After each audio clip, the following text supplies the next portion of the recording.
안녕하십니까. 혼몽신의 김재환, 진상명입니다. 네.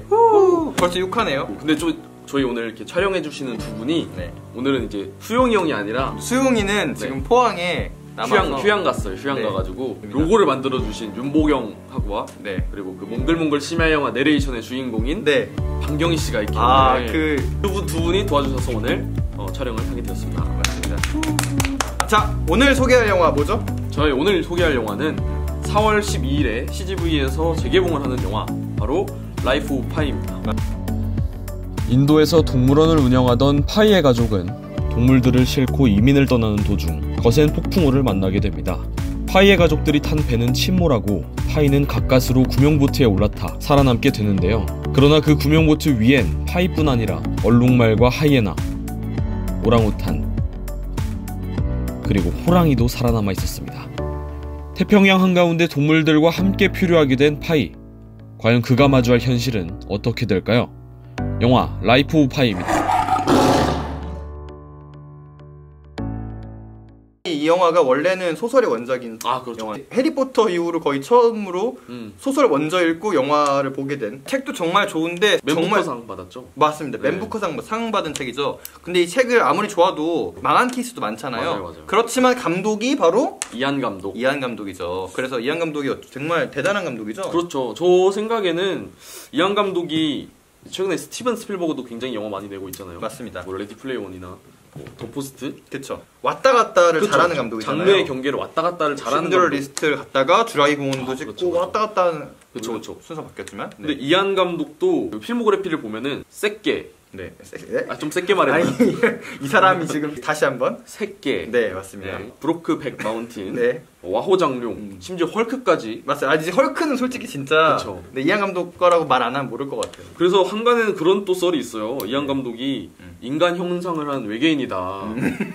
혹은 뭐 인생 2회차다. 뭐 이런 썰. 맞습니다. 이안 감독이 이제 브로크백 마운틴으로 동양인 최초로 아카데미상을 수상한 감독이에요. 아카데미상 수상했고 이 라이프 오브 파이로도 상 많이 받았죠. 아카데미상에서 감독상을 비롯해서 사관왕을 한 작품으로 굉장히 명작인데 이번에 또 재개봉을 한다 해서 저희가 준비를 해왔습니다. 맞습니다. 이안 감독이 되게 이 영화에서 또 모험을 한 게 뭐냐면은 재미있는 또 꿀잼 정보인데 주인공이 연기 경험이 없어요. 전무예요. 그래요? 이전에 필모가 아예 없습니다. 몇천 대 1의 경쟁을 뚫고 선발된 신인 배우야. 그 뒤로 어떤 작품이 있나요? 그 뒤로 흥행한 작품이 거의 없어요. 뚝 끊겼구나. 네, 완전 뚝 끊겼고 이 작품이 데뷔작이자 또 가장 최고의 흥행작으로 알고 있습니다. 형 생각에는 이 영화가 어떤 점에서 좀 주목받아야 될 이유? 이 감독 필름 보시면 알겠지만은 장면이 진짜 예뻐요. 그렇죠. 이 장면 사진의 집합이잖아요. 그렇죠. 영상이란 게 정말 한 장 한 장이 예쁜 영화예요. 그래서 딱 생각이 나는 것들이 이제 세 가지 장면이 있는데, 배가 밤에 침몰하는 장면.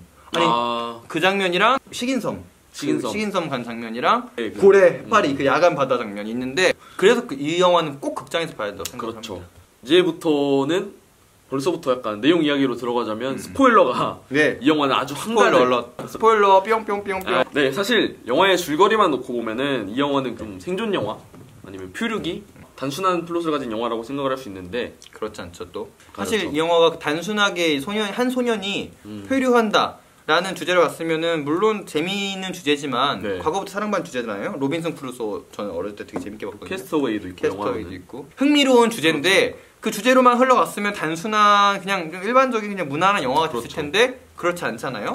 나중에 이 10분이 굉장한 대반전이 있죠. 이 10분이 사실상 지금까지 봐왔던 모든 이야기를 뒤집어 엎을 수 있는 이야기이기도 한데 그 전에 굉장히 말도 안 되는 이야기잖아요. 사실. 맞아요. 근데 그 말도 안 되는 이야기를 믿지 않는 사람에게 그럼 또 다른 버전 들려줄 테니까 니네가 믿고 싶은 거 믿어라 이렇게 말하죠. 두 번째 이야기에 대해서 약간 해석을 좀 쉽게 해주자면은, 원래의 이야기는 얼룩말, 오랑우탄, 그리고 호랑이, 하이에나랑 같이 이제 생활하면서 벌어지는 일이 오렌주스 리처드 파커. 이름도 되게 귀여운데, 이제 두 번째 버전의 이야기는 사실 동물에 비유를 한 거죠. 사람들을. 되게 어떻게 보면 씁쓸하고 정말 잔혹한 잔혹동화 같은. 함께 생존한 얼룩말은 사실 보트에 뛰어들다가 다리를 다친 선원이었고, 오랑우탄은 파이의 엄마. 맞습니다. 그리고 하이에나는 요리사. 인종차별하시는 요리사.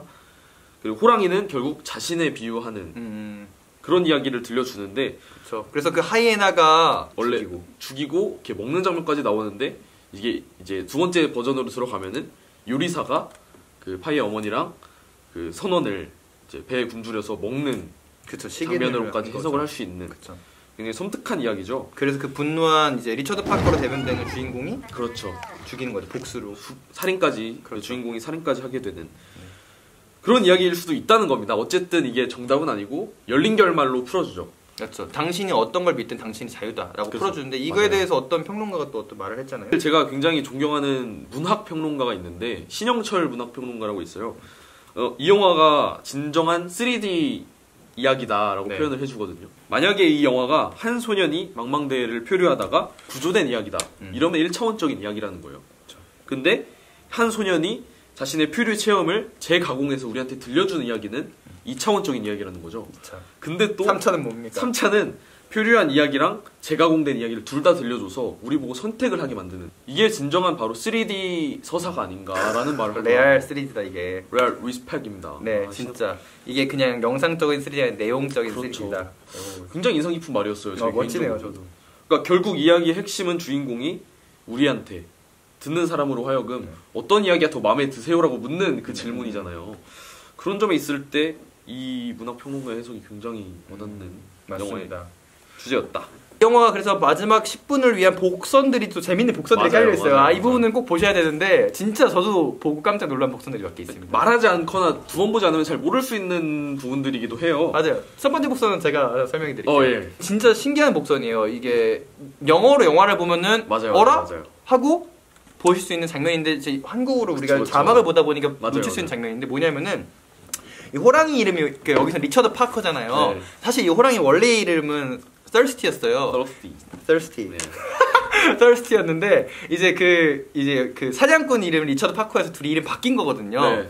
이 영화 초반에 보면은 주인공한테 음. 주인공이 성수를 마시러 들어간 그 성당 교회에서 거기서 이제 목사님이었나 신부님이었죠. 신부님이 이렇게 한 말 있어요. You must be thirsty라고 한 말이 있어요. 네. You must be thirsty. 너 목말랐겠구나라는 뜻인데 이거를 어떻게 보면은 너는 개인적으로 해석할 수 있죠. 넌 썰스티겠구나. 너가 틀림없이 설스티야라고 말을 해주는 장면. 맞아요. 약간 되게 신기한 장면이죠. 우리는 자막을 보니까 맞아요. 그냥 목마른 거구나 이렇게 맞아요. 생각하잖아요. 그렇죠. 그런 부분에서 일단 파이랑 파커를 이미 동일시했다라는 암시 같은 맞아요. 부분이 이 부분이고 제가 꼽은 인상 깊었던 복선은 그 식인섬에 관한 복선이에요. 네네. 이 영화가 어떻게 보면은 식인을 다루고 있는 영화잖아요. 파이가 거의 아사 직전에 한 섬에 도착하게 됩니다. 이 섬에서 이제 다행히 그 섬에 있는 열매 같은 걸 먹고 파커는 이제 미어캣을 먹으면서 다행히 살아날 수 있게 되는 장면인데 네, 그쵸. 굉장히 약간 섬뜩한 복선이기도 한데 어쩌면 이 장면이 파이가 식인을 했음을 알려주는 장면일 수도 있겠다라는 생각을 했어요. 파이가 먹는 열매가 어떤 사람의 살점 혹은 조직 같아 보이기도 하거든요. 근데 결정적으로 그 수만 마리의 미어캣들이 네. 그 시신에 눌러붙은 구더기처럼 보여요. 제 눈에는 그래요. 많은 해석들이 있긴 한데 제 눈에는 좀 그렇게 보이더라고요. 근데 결정적으로 밤에 이 섬의 전체 모습을 잡아주는데 마치 한 여자가 옆으로 누워있는 듯한 장면이 나오거든요. 굉장히 의도했다고 생각하는데 다분히 의도성이 있네요. 이거를 어떤 신 비뉴슈의 형상이라고 하는 사람도 있고 뭐 파이의 어머니의 모습을 형상한 거라고 하고 있는데 저는 약간 후자라고 생각을 해요. 어머니의 모습. 그 두 번째 버전에서는 네. 파이가 어머니의 시신을 먹고 살았을 수도 있겠다라는 생각을 했어요. 그런 장면을 암시해서 보여주는 장면이 아닐까. 맞습니다. 그리고 또 하나 이거 제가 발견한 건데 뭐냐면은 배가 침몰할 때 네. 동물들이 탈출하잖아요. 처음에 나오는 동물이 바로 저기예요. 얼룩말이 그렇죠. 등장하는데 이게 당황한 파이가 그때부터 현실과 공상을 혼돈한다는 맞아요, 생각이 맞아요, 드는 맞아요. 게 뭐냐면은 당연히 사람들이 뛰쳐나와야 될 공간에 사람들 맞아요, 한 명도 맞아요. 안 보이고 얼룩말만 뛰쳐나오거든요. 얼룩말 뒤에 헤엄쳐 나오죠. 그쵸. 거기가 얼룩말 나올 수 있는 공간이 사실 아니거든요. 맞아요, 그게 맞아요. 어떻게 보면은 이 얼룩말이 그 동물이 아니라 사람을 비유했다는 거를 보여주는 장면이라고 그렇죠. 생각합니다. 자, 그러면 이제 주제에 대해서 알아보려고 하는데요. 네, 바로 주제에 대해서 알아보는 이유가 이 영화가 되게 해석이 엄청 어려운 영화예요. 나도 그래서 주제에 대해 할 말이 되게 많습니다. 네, 저도 이것 때문에 어제 엄청 늦게 잤는데 되게 피곤해요. 지금. 갑자기 그래서. 공부했네요. 그러니까요. 어떤 스토리가 마음에 들어요라는 질문에 의해서 시작될 수 있는 주제라고 생각하거든요. 이성이라는 것과 본성 그리고 우리의 믿음에 대해서 얘기를 하고 있다라는 생각을 하는데 맞습니다. 만약에 그 두 번째 섬뜩한 이야기가 사실이라면 그리고 파커와 파이가 동일된 주체라면 그러니까 동물로 표현되는 파커는 우리의 본성에 관한 모습일 수도 있고 인간으로 표현되는 파이는 이성에 관한 모습일 수도 있겠다라는 생각이 들어요. 이성이라는 게 사실 인간에게만 내려준 축복이기도 하지만 저주이기도 하잖아요, 사실. 그리고 만약에 인간에게 이성이 없는 본성만 있다면 동물과 다를 바가 없는 존재잖아요.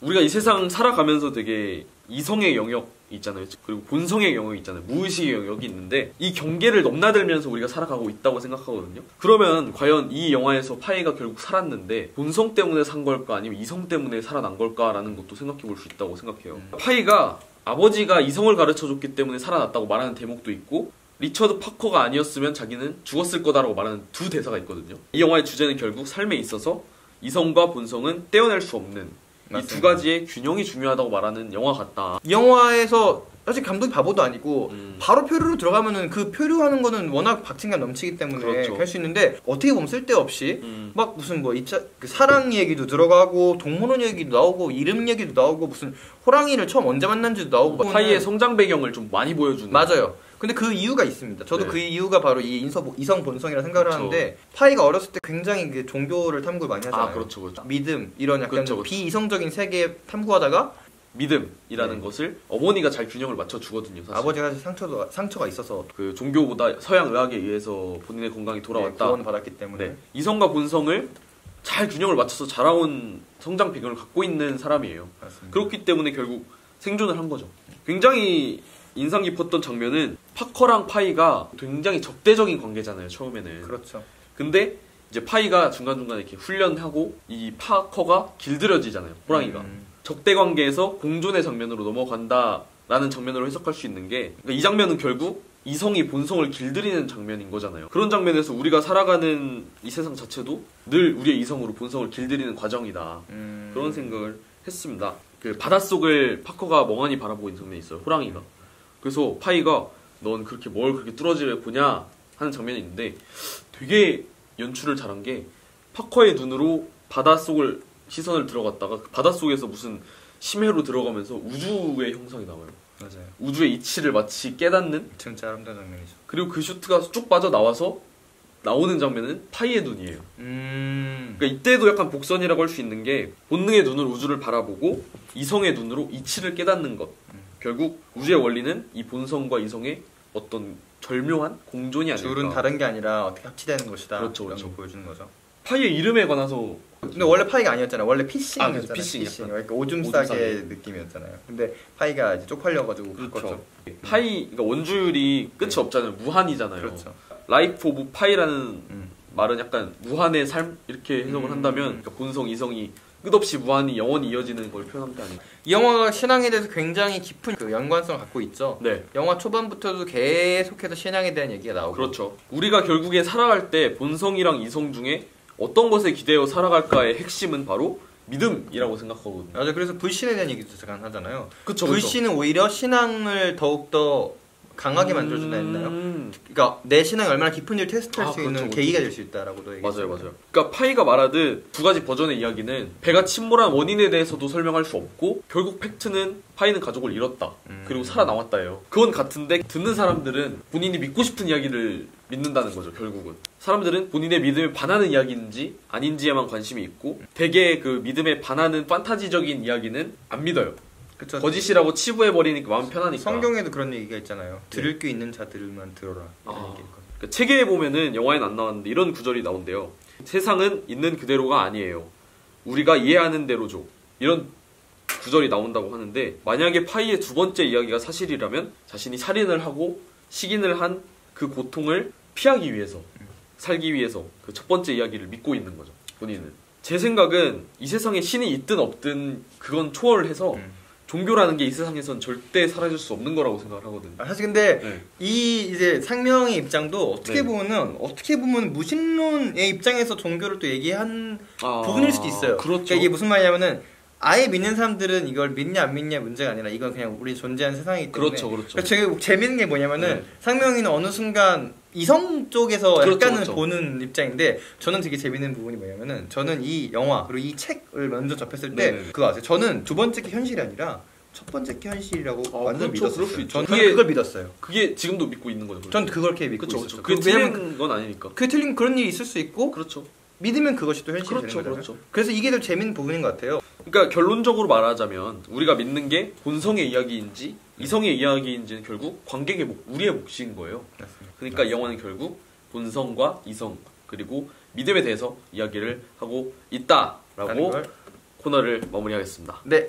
자, 우리 너무 무거운 얘기만 많이 그러게요. 해서 오늘 너무 진지해가지고. 제가 좀 꿀잼 포인트 몇 가지만 집어드릴게요. 그래요? 제가 이 영화 저번에 보면서 기억이 있어요. 관객들 이상한 데서 터지는 부분들이 있거든요. 약간 알 것 같다. 약간 어디 부분이냐면 엄마! 아빠! 맞아요. 파이가 이제 표류하는데 네. 아빠! 엄마! 진짜! 보세요. 영화 가서 꼭 보셔야 돼요. 진짜 그러니까요. 아빠 엄마 하거든요. 사람들 깜짝 놀라요. 이게 뭐지? 이거 엄마! 아빠! 라비! 되게 슬픈 장면인데 더빙인가? 순간적으로 약간 한국형 심파되는 느낌. 빵 터져요. 순간적으로 그리고 네. 또 재밌는 게 뭐냐면 네. 약간 소설식 개그 같은 느낌? 그래서 어. 콜럼버스 개그. 되게 진지하게 아빠가 그러잖아요. 우리 가족이 인도를 떠나서 캐나다로 가는 거야 라고. 콜럼버스 같지? 그러니까 그러잖아요. 콜럼버스 인도 쳐들어 갔잖아요. 가족들이 그런 딱 개그. 하는. We will sail like Columbus. But Columbus was looking for India. 그리고 배우가 네. 영화 보면은 이 표류하면 점점 살이 빠져요. 맞아.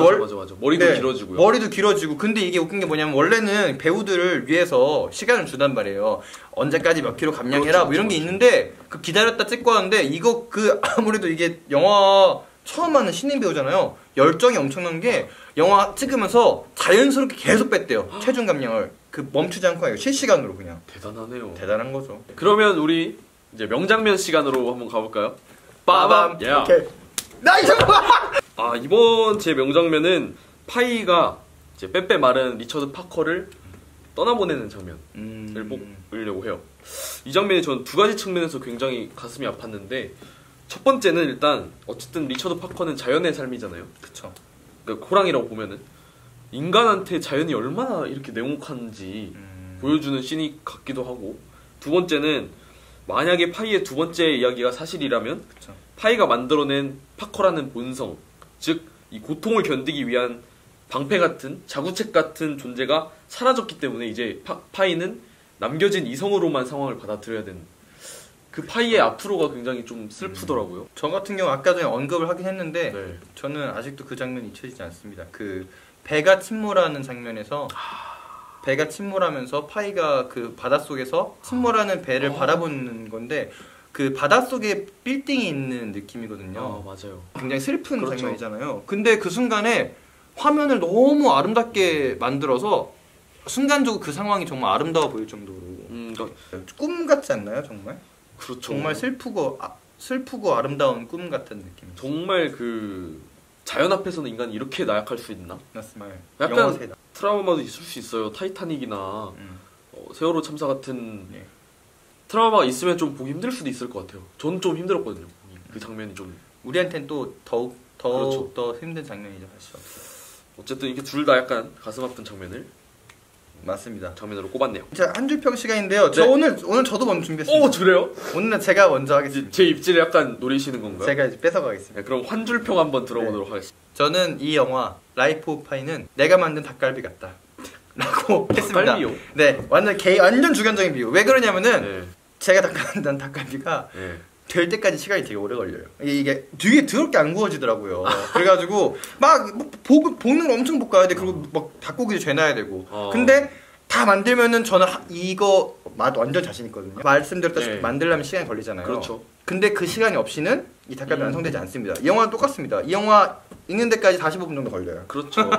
그래서 이 45분을 잘 보고 이게 필요하다는 거를 인지하고 본다면 감내하고 본다면 좋은데 그렇지 않다면 보기가 어려운 분들도 계실 거라 이렇게 그렇습니다. 표현했습니다. 네, 제 한 줄 평은 냉담한 자연 속에서 태동한 우리의 본성과 이성. 당신은 어디에 기대어 살아가고 있나요? 이렇게 하겠습니다. 어쩌. 오늘 약간 멋있었나요? 의견 한번 주세요. 자, 그러면은 오늘 라이프 오브 파이 한몽신의 촬영 잘 보셨나요? 네. 오늘 그렇다면은 다음에 더 재밌는 영화, 더 좋은 영화로 또 찾아뵙도록 하겠습니다.